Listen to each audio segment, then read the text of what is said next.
रुक चुकी थी। वो इत्मीनान से नीचे उतर गया और हैरान परेशान मैं भी इसके साथ उतर गया। समझ में नहीं आ रहा था कि क्या गाड़ी इस वीराने में महज हमको उतारने को रुकी थी, और जैसे ही हमने जमीन पर कदम रखा वो सीटी बजाकर दोबारा चलने लगी। मैंने एक नजर गाड़ी को देखा।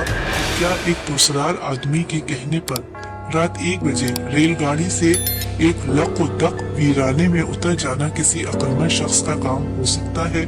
मगर मेरे अंदर से मुसलसल एक आवाज आ रही थी कि इस शख्स के जरिए ही तेरे ख्वाबों के महल की तामीर हो सकती है, नहीं तो सारी उम्र ऐसे ही 2-4 हजार माहवार की तनख्वाह पर गुजारा करते रहे। वो मुड़े बगैर एक तरफ को चल दिया था, मैं भी इसके पीछे हो लिया। पूरा इलाका चांद की रोशनी में नहाया हुआ था। हमारे दाहिने जानिब छोटी छोटी पहाड़ियों का एक सिलसिला था, जबकि बाएं जानिब मैदानी इलाका था। बहुत दूर दरख्तों के झुंड नजर आ रहे थे। कोई 20 मिनट बगैर रुके चलने के बाद वो अपने बाएं जानिब मुड़ गया। मजीद 5 मिनट चलने के बाद एक बड़े से नीम के दरख्त के साथ एक छोटी सी कुटिया नजर आई। इस कुटिया के बाहर एक कुआं था और एक कब्र बनी हुई थी जिस पर सूखे फूल पड़े थे। वो अंदर चला गया, मैं भी इसके पीछे अंदर चला आया। बाहर की निस्बत अंदर काफी अंधेरा था। इसने एक कोने में रखी लालटेन जला ली और छत से लगे एक कुंडे से लटका दी। कुटिया के वस्त में एक झूला सी चारपाई बिछी थी, वो इस पर बैठ गया। मैं भी एक टूटे फूटे स्टूल को खींचकर इसके सामने बैठ गया। कुछ देर खामोशी रही, फिर वो बोला, मुझे सोना बनाने का फन आता है। इसका लहजा एकदम मुहज़िब हो गया था। मैंने इसके लिए बहुत रियाजत की है, घर छोड़ा, जंगल जंगल, सहरा सहरा, इस फन के माहिर तलाश किए। बहुत धोखेबाज मिले, मेरा वक्त और पैसा बहुत बर्बाद हुआ, मगर मैंने हिम्मत नहीं हारी। आखिरकार मुझे हिंदुस्तान और नेपाल की सरहद के करीब एक साधु मिल गया। मैंने इसकी बड़ी खिदमत की, इसकी दुत्कारें सुनी। कुछ 6 साल बाद इसने मुझे अपना चेला बना लिया और मेरे साथ इस वीराने में चला आया। इसने मुझे इस फन में ताक कर दिया था। इसके अलावा मुझे इसने बहुत से काले इल्म भी सिखा दिए। 10 साल पहले वो मर गया। बाहर जो कब्र देख रहे हो वो इसी की है। सोना बनाने का अमल 2 आदमियों के बगैर हो ही नहीं सकता। इस अमल के आखिर में एक वक्त ऐसा आता है कि बनाए हुए आमीज़े को एक खास दर्जा हरारत पर रख कर इसमें कुछ केमिकल एक खास तनासुब और वक्फे के साथ शामिल करने पड़ते हैं, और साथ साथ इस आमीज़े को धीरे धीरे से हिलाने का अमल भी जारी रखना पड़ता है। और वो कहते हैं ना कि एक आंच की कसर रह गई। बिल्कुल सही कहते हैं। महीनों की मेहनत एक आंच की कसर से बेकार हो जाती है। मेरे उस्ताद ने कहा था कि मेरी जिंदगी में तुम किसी को ये अमल बताओगे तो तुमसे ये फन छीन लिया जाएगा। अब वो दुनिया में नहीं, मैं तुम्हें कुछ शराइत पर ये सिखा सकता हूँ। इसने एक माहिर की तरह मुझे ये सब बताया। मेरे चेहरे पर बेयकीनी के साथ देखने के बाद वो बोला, मैं जानता हूँ तुम इन सब बातों को एक दीवानी की बढ़ समझोगे। मुझे ये भी पता है कि तुम रातों रात अमीर बनना भी चाहते हो। मैं तुम्हें सब सिखा दूंगा। दौलत तुम्हारे घर की बांधी भी बन जाएगी और तुम इससे अपने मनचाहे ख्वाब भी खरीद सकोगे। मगर मेरी कुछ शराइत है। ये बात तुम किसी को भी नहीं बताओगे और कभी भी मुझे धोखा देने की कोशिश नहीं करोगे। अगर कभी ऐसा हुआ तो मैं तुम्हें इबरत का निशान बना दूंगा। मैं बुत बना सब सुनता रहा। वो रुका तो मैंने पूछा, मगर मैं तुम्हारी बातों का यकीन कैसे कर लूं? ये सुनकर वो उठा और चारपाई एक कोने में खड़ी कर दी। मिट्टी के कच्चे फर्श पर एक कटी फटी सी चटाई पड़ी थी। इसने वो भी उठाकर एक तरफ रख दी तो नीचे गटर के ढकने जैसा एक लोहे का ढकना दिखाई दिया, जिसके कुंडे पर एक बड़ा सा मजबूत ताला लगा हुआ था। इसने मुझे लालटेन लाने का इशारा किया। मैं लालटेन उतारकर इसके साथ जमीन पर उकड़ू बैठ गया। फिर इसने अपनी जोखों वाली जैकेट की अंदरूनी जेब से एक बड़ी सी चाबी निकाली जो काले रंग की डोरी में बंधी थी, और इसकी मदद से ताला खोलकर ढकना ऊपर उठाया और लालटेन नीचे लटका कर मुझसे बोला, देखो। मैंने नीचे झुककर देखा। ऐसा हसीन नजारा मैंने क्या शायद ही किसी ने देखा।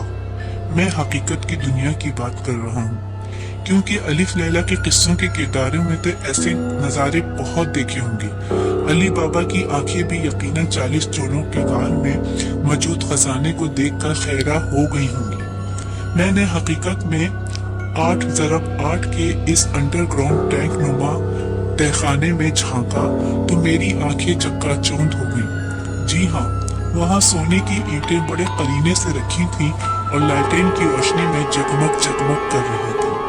मेरा मुंह खुला और आंखें फटी की फटी रह गईं। तभी इस बेहुदा इंसान ने लालटेन ऊपर खींच ली और दुनिया का हसीन तरीन मंजर मेरी आंखों से ओझल हो गया। इसने ढकना वैसे ही बंद करके ताला लगाकर चाबी वापस जैकेट की जेब में डाल दी। सब चीजें दोबारा अपनी जगह रखने के बाद पहले की तरह चारपाई पर बैठ गया और मैं इसके सामने स्टूल पर। वो मेरी तरफ दाद भरी नजरों से देखते हुए बोला, अब यकीन आ गया? मैं जो ख्वाबों में इस वक्त अपने सेठ जैसी मर्सिडीज में बैठा इसकी जैसी महल नुमा कोठी में दाखिल होते हुए दरबान से सलाम ले रहा था, महज सर हिलाकर रह गया। इसने कहा, बाकी बातें सुबह करेंगे, अब सो जाओ, और करवट बदलकर लेट गया। और कुछ देर बाद ही इसके खर्राटे कुटिया में गूंजने लगे। मैंने भी कोने में पड़ी एक और चारपाई बिछाई और हाथ का सिरहाना बनाकर लेट गया। नींद मुझसे कोसों दूर, जबकि मेरे ख्वाबों की मंजिल मुझसे महज चंद फीट नीचे थी। इसी वक्त मैंने फैसला कर लिया कि मुझे सोना बनाने के सबर आजमा और फजूल अमल में पड़ने की कोई जरूरत नहीं। यह सोना हर कीमत पर हासिल करना है, चाहे इसके लिए मुझे इस जोकर की जान ही क्यों न मिले। बरगद की दरख्त पर सुबह ही सुबह परिंदों के शोर मचाने पर मेरी आंख खुल गई। वो पुरस्कार आदमी एक कोने में 2 ईंटों के चूल्हे पर रखे तवे पर पराठे बना रहा था। मुझे जागता देखकर बोला, जाओ कुएं से पानी लेकर मुंह हाथ धो आओ। मैं आंखें मलता कुएं पर आया। अंदर झांका तो कोई 50 या 60 फीट नीचे पानी नजर आया। मैंने डोल डालकर पानी निकाला। मुंह हाथ धोने के बाद इसके साथ नाश्ता किया।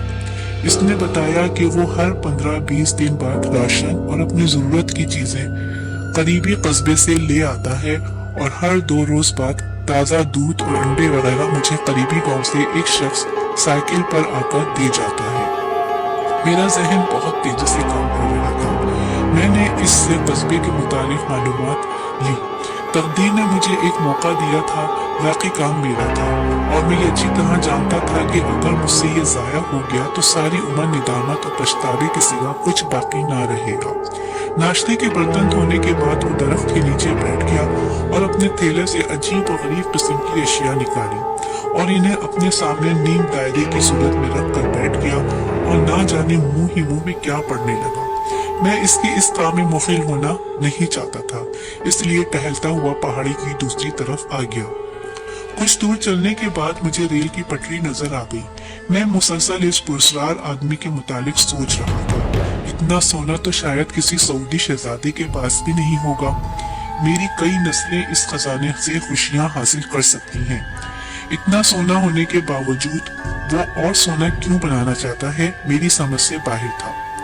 मैं इसी तरह लालची नहीं था, इसलिए सोना बनाने के चक्कर में पड़ना नहीं चाहता था। इस फजूल अमल में वक्त जाया करने की बजाय मैं वो वक्त आसाइशों और अय्याशियों में खर्च करना चाहता था। मेरा मंसूबा इसकी जान लेने का था। कल शाम से पहले मैं किसी शख्स को कत्ल करने का सोच भी नहीं सकता था और इस वक्त मैं इसकी मंसूबा बंदी ऐसे कर रहा था कि जैसे किसी जानवर की जान लेनी है। मुझे इसको ठिकाने लगाकर बस 2-4 ईंटें बैग में डालनी थी, फिर 2-4 चक्करों में। मगर नहीं, अगली दफा मुझे रेलगाड़ी से थोड़ी आना था। हो सकता है अगले चक्कर में कुटिया के बाहर नीले रंग की नई जीप खड़ी हो।